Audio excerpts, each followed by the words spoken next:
Indonesia terus berupaya memperkuat identitas nasional di dunia. Salah satunya mempromosikan secara konsisten Bhinneka Tunggal Ika serta gotong royong. Menteri Komunikasi dan Digital, Menkodigi, Mutia Hafid mengungkapkan bahwa di era digital saat ini pendekatan narasi strategis menjadi instrumen penting dalam strategi branding nation, ciri khas negara. Hal itu disampaikannya dalam acara World Public Relations Forum 2024 di Nusa Dua, Kuta Selatan, Badung, pada Rabu tanggal 20 November 2024 sore. Mutia menambahkan salah satu aset budaya tak benda Indonesia yaitu Bhinneka Tunggal Ika dan gotong royong harus secara konsisten dipromosikan sebagai referensi bagi halayak global. Dukungan dari tokoh-tokoh internasional yang berpengaruh harus didokumentasikan dan dinarasikan sebagai bagian dari budaya Indonesia. Mutia memberi contoh pada tahun 2018 Direktur Pelaksana Dana Moneter Internasional, IMF, Christine Lagarde menyoroti Bhinneka Tunggal Ika dan gotong royong sebagai faktor kunci dalam ketahanan ekonomi Indonesia selama 2 dekade terakhir. Menurut Mutia bahwa Paus Fransiskus ketika berkunjung ke Indonesia juga memuji Bhinneka Tunggal Ika sebagai pemersatu nilai-nilai budaya untuk mencapai perdamaian global.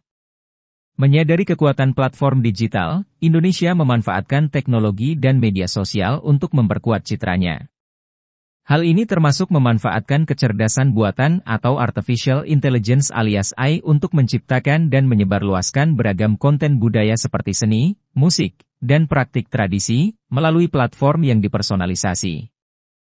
Menurut Mutia, di era transformasi digital di mana data dan informasi mengalir deras, Indonesia memprioritaskan program literasi digital sebagai komponen integral dari pendidikan dan kampanye kesadaran publik. Inisiatif ini, kata dia, memberdayakan masyarakat untuk secara kritis menilai dan memverifikasi informasi dan menggunakannya untuk berbagi.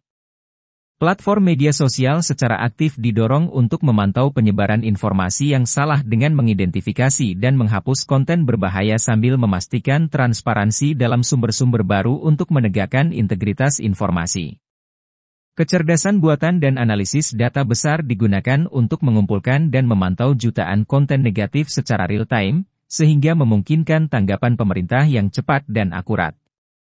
Mutia menambahkan pemerintah Indonesia juga mendorong upaya kolaboratif dalam mengelola narasi positif melalui diplomasi budaya dan pemanfaatan media secara strategis. Dengan memanfaatkan kekuatan diplomasi budaya, Indonesia dapat memupuk rasa saling pengertian, menghormati keberagaman, dan menghargai warisan budaya yang unik dari setiap bangsa. Assalamualaikum warahmatullahi wabarakatuh. Shalom. Om Swastiastu, Namo Buddhaya. Salam kebajikan, salam sejahtera. Honorable Boy Kelana Subroto, Chairman of Indonesia Public Relations Association Perhumas, Director of Global Alliance for Public Relations and Communications Management, Head of Corporate Communication of Astra Indonesia. That's a long and many jobs you have to do, Pak Boy. Professor Justin Green, President and Chief Executive Officer, Global Alliance for Public Relations and Communication Management, Ireland. Meta Dharma Saputra, Co-Founder and CEO Katadata. The Honorary Council of Perhumas, the Advisory Board of Perhumas, and the Board of Experts of Perhumas, Central Board Management of Perhumas, including Perhumas Branch Management Body and Perhumas Youth. Ladies and gentlemen, a very good afternoon. I'm speaking at this forum on behalf of the President of the Republic of Indonesia, who is unable to join us today for an important official visit abroad. And I extend the President's greetings to all participants of the World Public Relations Forum. I was told by Justin that there are more than 26 countries who are sending the representatives here. So again, very warm welcome to you all. It's an honor to stand before this distinguished forum and share insight on how Indonesia cultivates its national identity through culture, values, and history to shape global perspective of our nation. In this era of rapid digital transformation, unprecedented opportunities exist to showcase a nation's cultural heritage on the international stage. Recognizing this potential, Indonesia is actively accelerating its digital transformation to enhance all sectors, including cultural domain.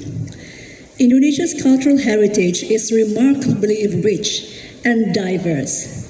As of 2024, the nation has formally recognized almost 2,000 intangible cultural heritage, 13 of which have been inscribed on UNESCO's representative list of the intangible cultural heritage. The government is committed to identifying and also authenticating further intangible cultural heritage with a goal of registering 1,238 items by the end of 2024. Furthermore, Indonesia has designated 4,859 cultural heritage sites as national treasures and maintains a network of 450 museums. These invaluable assets embody the nation's values and are essential for transmissions for our future generation. With a population of 221 million people, of which dominated by Gen Z, around 34.4%, and also millennials, which accumulates about 30.62%, Indonesia possesses significant demographic advantage. These generations can play a very pivotal role in cultivating and strengthening the national branding. Sugi Adnyana melaporkan untuk Denpost Channel.